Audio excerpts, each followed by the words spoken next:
Morning.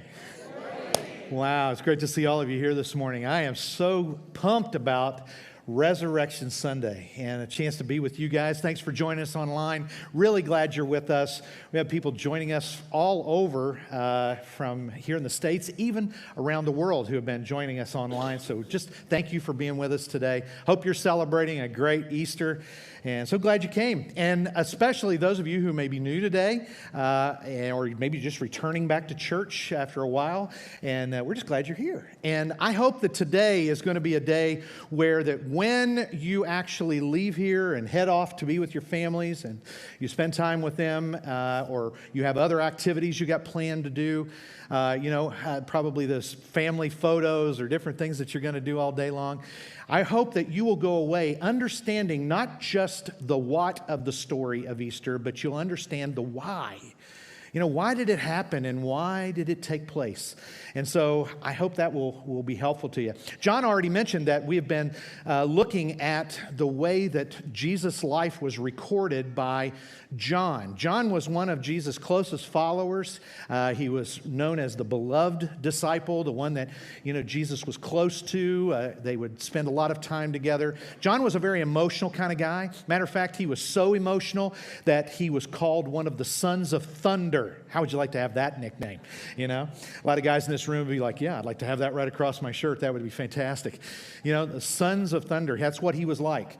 He actually was also very observant, and he would look into the things that were going on around him, and that's why he was really the bystander. He was the one who actually was present when much of what Jesus did happened. And so he wrote it down so that we would see it, so that we would believe, so that we would have an understanding and know more than just the story, the what, but would know the why of all that Jesus did.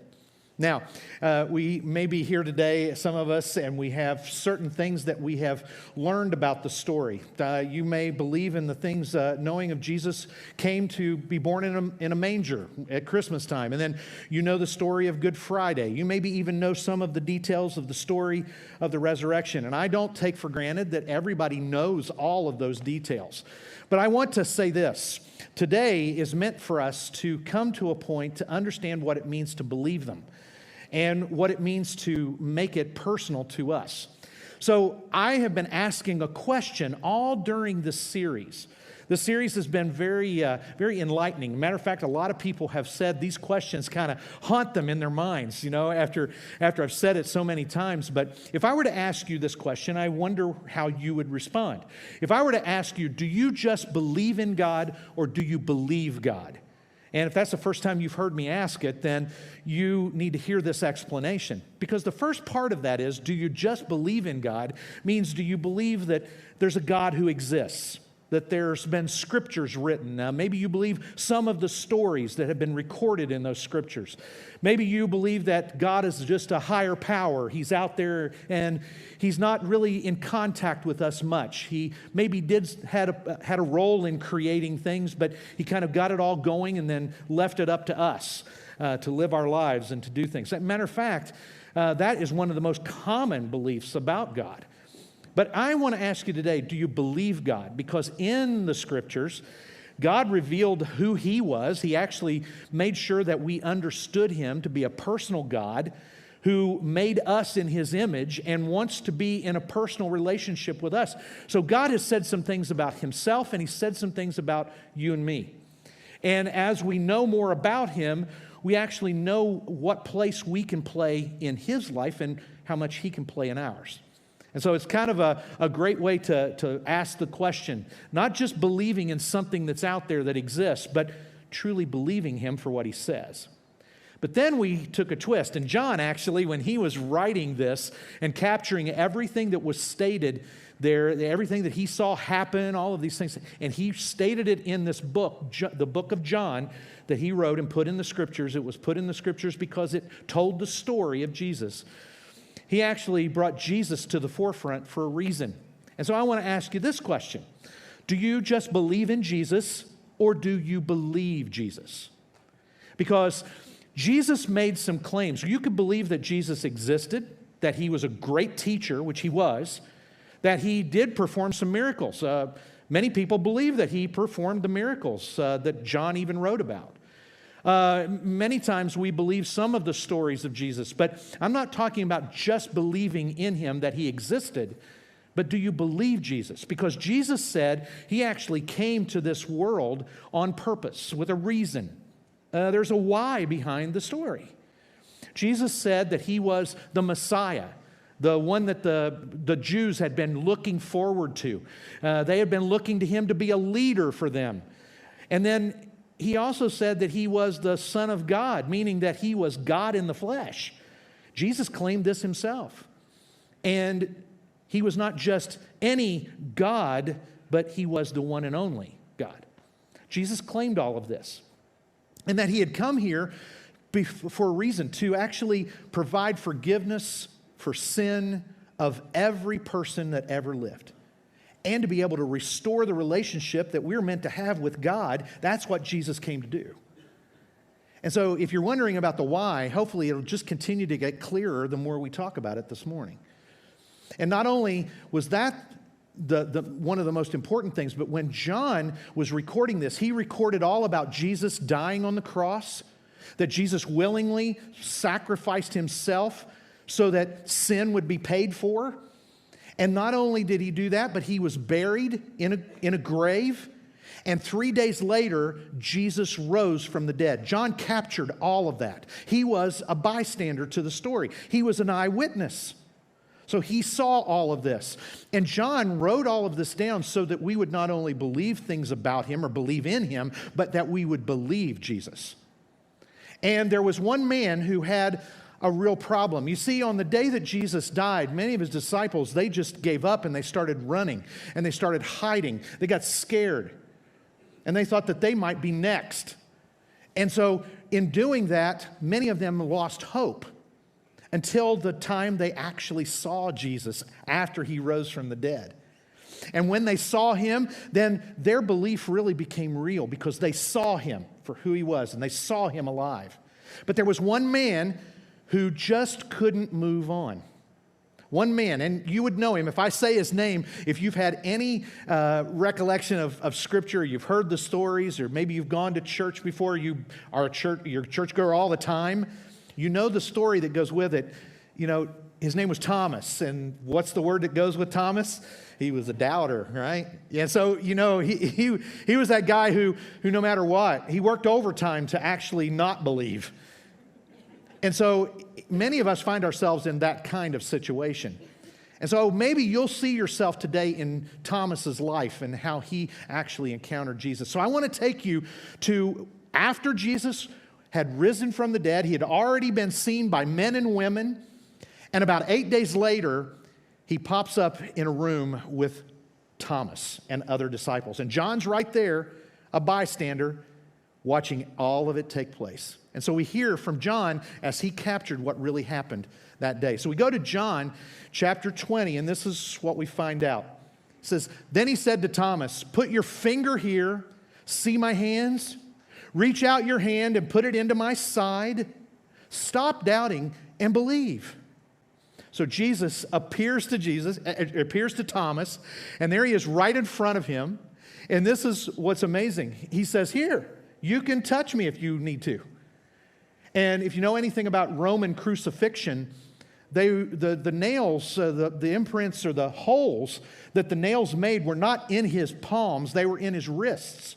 That's how Romans would crucify people.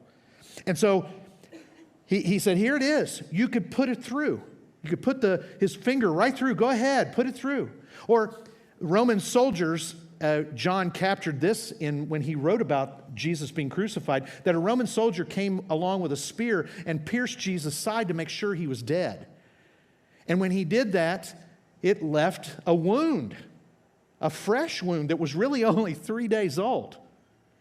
And he said, "Here, touch it. Put your hand in there if you want to." And Thomas, it changed everything. But Jesus made a statement here. This is really amazing. This is kind of an in-your-face statement that Jesus made to Thomas. He said, "Can you just stop doubting and believe now?"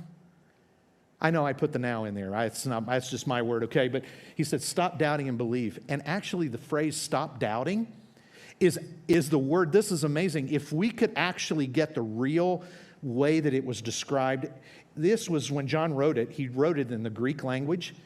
And the best way to say stop doubting, the way that it would have been in the Greek language, would have been like this: stop working so hard to disbelieve. I mean, it's true, isn't it, that sometimes we put as much effort in not believing as we do what it would take to believe. And that's what Thomas was doing. Thomas couldn't move on from the time that he heard that Jesus died.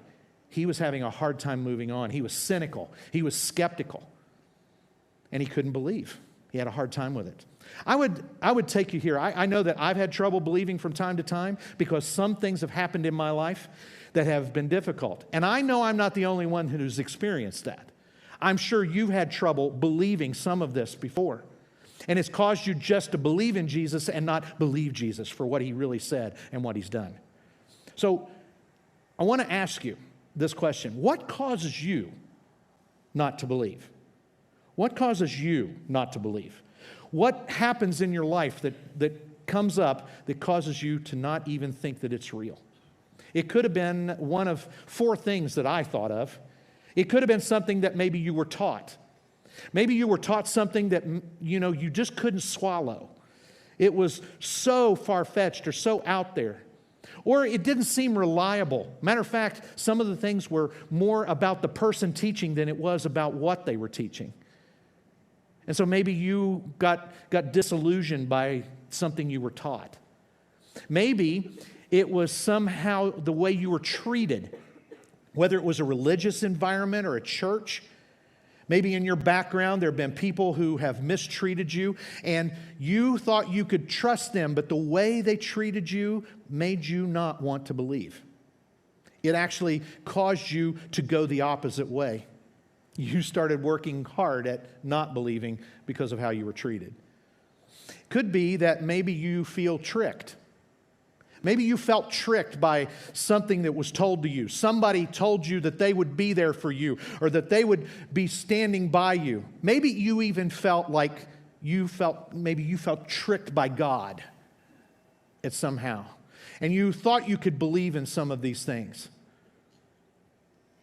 And then maybe it had to do with a time of testing in your life where you thought that someone was there for you or you thought God was there for you. And then you were tested, and then it caused your believing to go away. You couldn't do it anymore.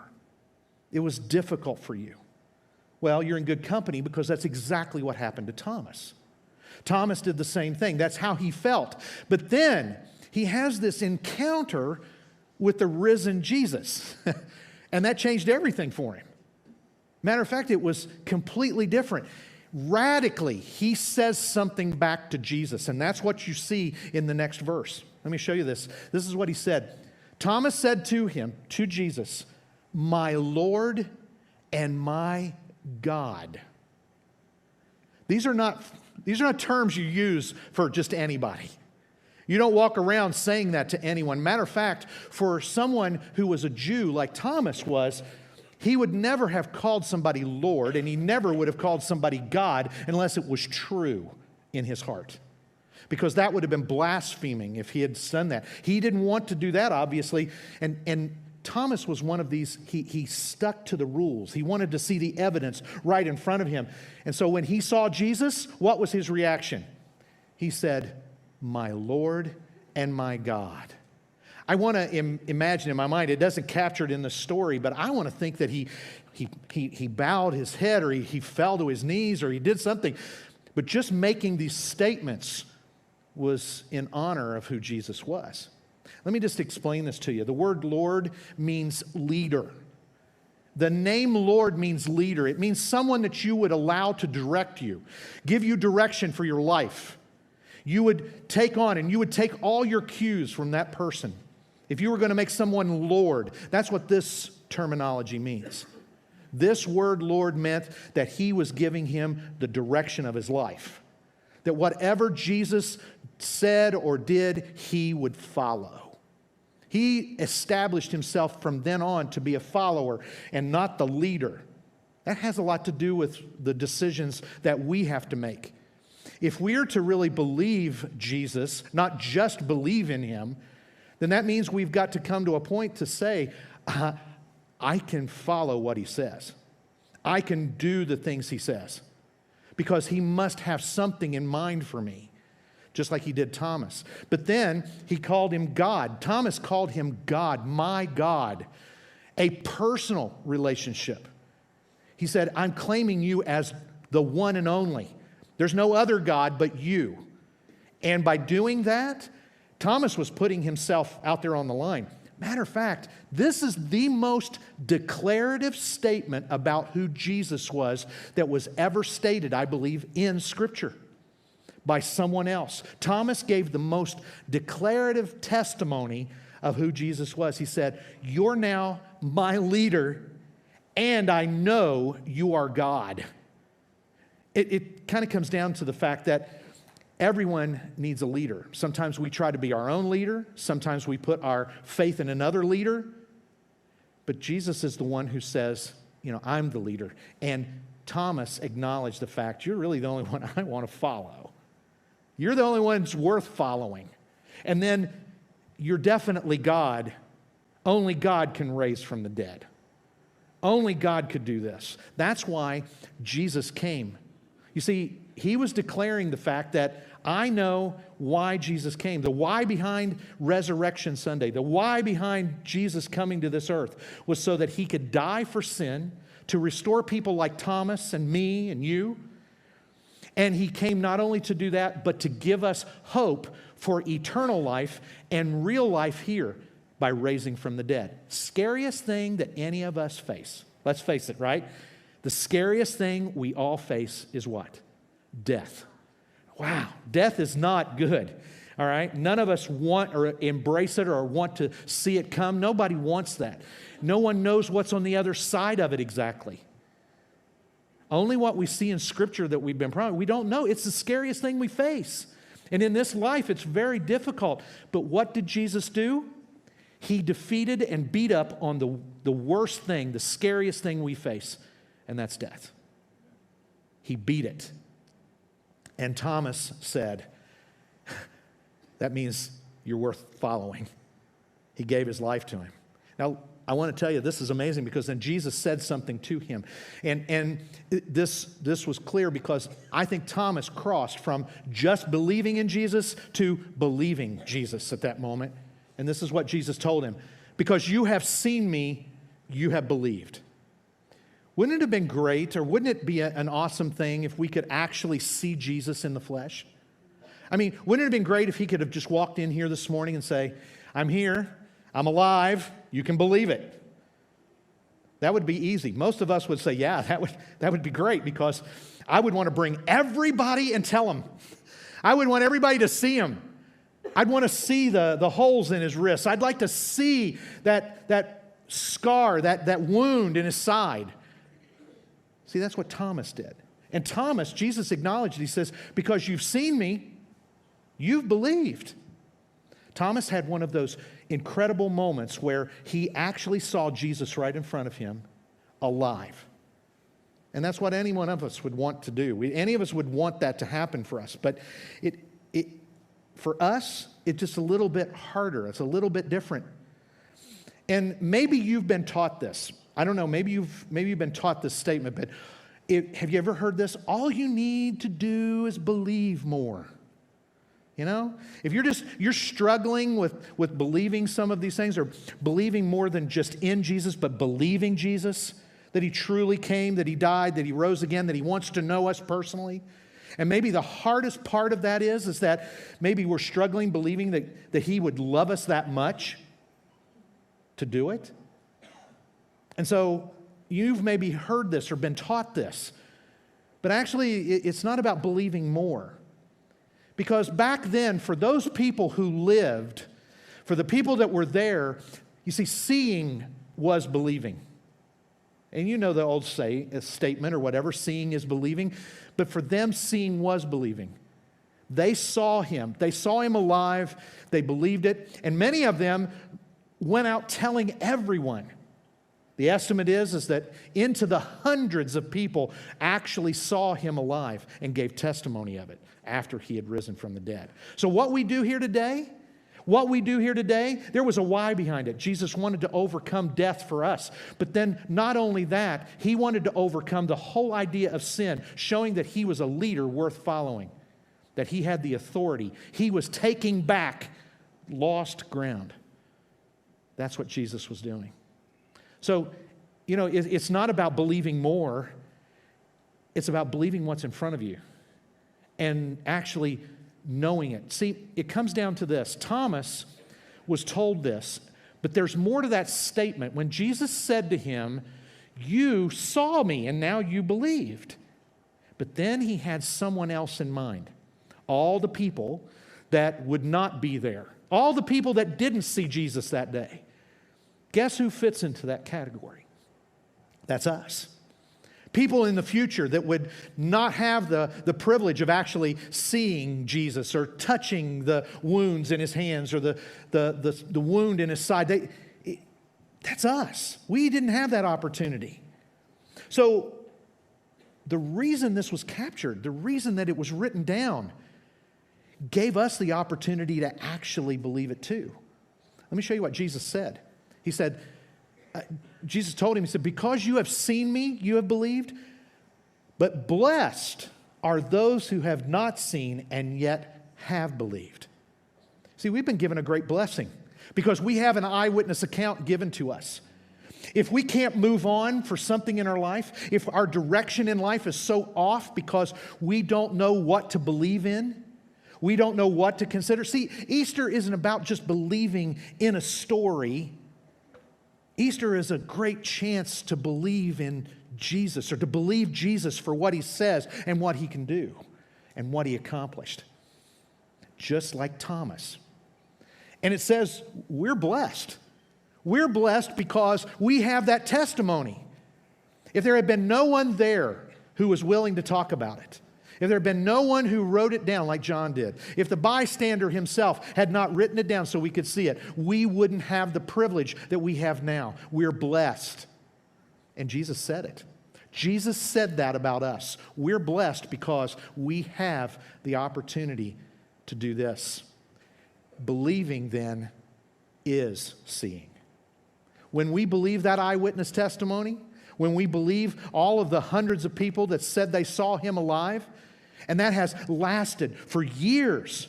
You'd think after a period of time that it would die down or it would go out, that there wouldn't be the excitement about it. But there's a room full of people here this morning and many people watching online that tell me that there's still an anticipation and an idea that Jesus truly was risen from the dead. See? That tells me there's something to the story. There's something truly to believe. You see, believing is seeing. Ask anyone who's met Jesus and actually have had that encounter and they've said, "My Lord and my God," to him. You'll know because they've seen him. They've seen him transform their life and change them. This testimony that John wrote down, this testimony that was written there, it can get you moving in the right direction. If you are right now thinking to yourself, "I don't know where I stand with this. I do believe that Jesus lived, but I just don't know. I don't know if all these things are real." Listen to the eyewitness testimony of the one who was standing there, who actually saw Jesus.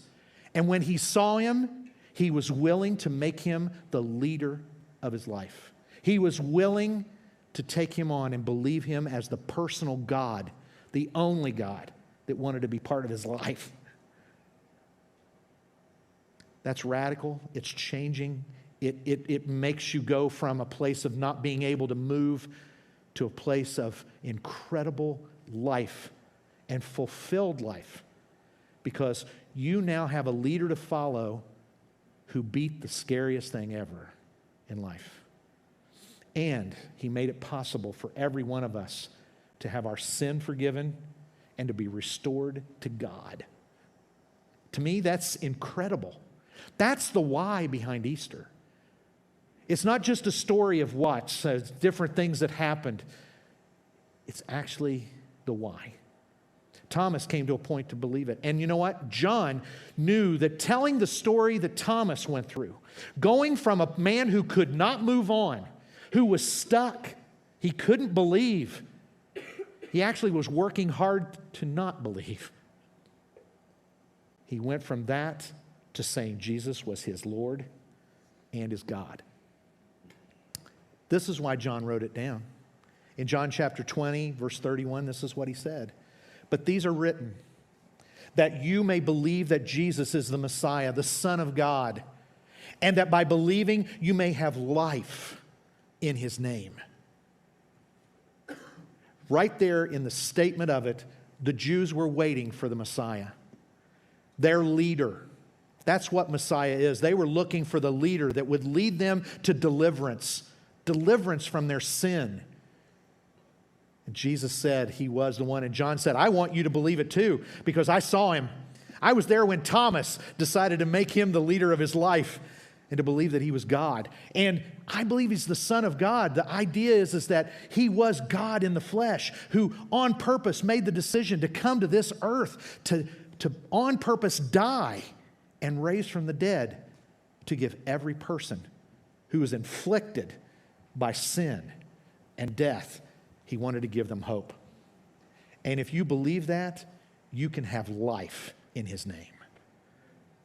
That's what Easter is all about. It's about the one who had life to offer us. And you know what? What's great is that it's open to everyone. So my question today is some of you in the room, you have been skeptical and you've been working overtime to not believe, okay? And quite honestly, there's a lot of things not to believe these days, okay? But I'll say this. Every one of us that come to this point, Jesus is there in front of you. An eyewitness saw him alive. He changed his life, and he can change our lives too. It takes a statement to him to say, Jesus, I want you to be my Lord, my leader. And Jesus, I believe you're the one and only God. And not only are you the one and only God, but you want to know me and I want to know you. If you can make that statement to him today, no matter where you came from, remember where Thomas came from, a complete place of disbelief, you could know him and know the why of Easter. And if you have really believed this already in your life, you claim yourself to be a follower of Jesus, a Christian, then let me ask, is he truly the leader? You maybe claimed him at that, but is he really leading your life? And do you really claim him as the only God of your life? He's the only thing that's important to you above everything else. Because he's the only one worth that. Okay? He's the only one worth that. There are a lot of things in this life that you could put your belief in, but can I just tell you? John wrote them so that we might believe it. So I take you back to the question I started with. Do you just believe in Jesus, or do you believe Jesus? Do you just believe in him, that he existed, that he was a good teacher, that he did some great things when he was here on this earth? Or do you believe Jesus to know that he can be your leader and your God? That's why he came. And I'm glad John wrote it down so that we would have an eyewitness evidence of it all happening.